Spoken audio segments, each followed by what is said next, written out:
Hi everyone, for tonight's Nightcap Review, I'm having an adult beverage, and tonight I'll be discussing Problem Child by Heather Long. While I did buy this beautiful physical copy for myself, I did read the version off of KU. Of course, I'm gonna give my honest opinion. These are the highlights and the content warnings. And my rating for this book is a 4.25, so what's it about?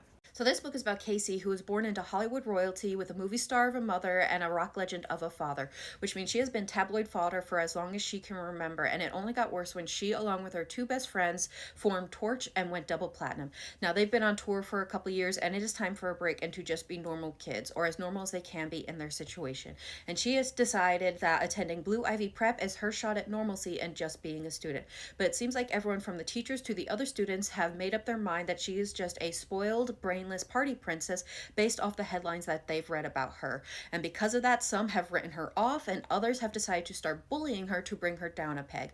But what they don't realize, if they want to fight, she's ready to bring a war. So what are my thoughts? Again, I'm giving this a 4.25. Now, I want to say while I enjoyed this book, I also don't know how I feel about this book, if that makes sense.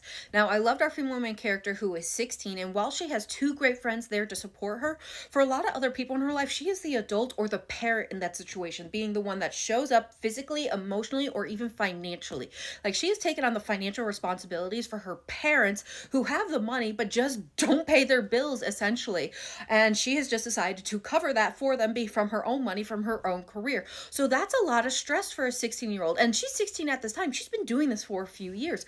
Combined with all the stress of her own career, as well as who her parents are, and because of her own career, the tabloids write horrible things about her. And I would think that we all understood now that maybe there's a grain of truth when it comes to tabloid stories, but they are wildly blown out of proportion to be basically fake news. I hate that term, but essentially that is tabloids.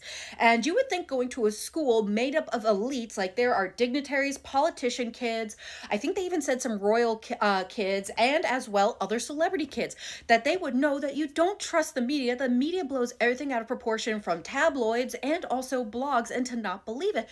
You would think they'd be her most understanding supporters, but instead, when it comes to the tabloids and her, it is all gospel. She is a spoiled princess who needs to be taken down a peg or just ignored.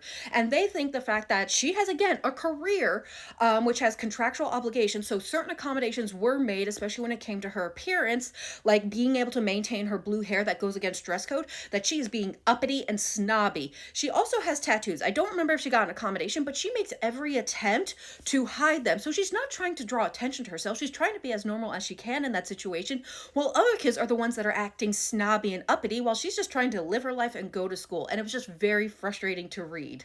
Now, I will say that's where I'm a little conflicted about this book, because I've read a lot of bully romances, and even if it's something small, there is something that sets off the bullying, and that's not what happened here. These are just people with their preconceived notions that refuse to update their opinion on her based on their own interactions with her. On campus, all she does is go for runs, go to the library to study, and go to class, and that's it. And they just refuse to update their opinion on her, and it made me just want to shake her, and that was the unbelievable part of this book for me. But with how this book ended, it does make me curious about the next book, but that book will probably determine whether or not I continue the series.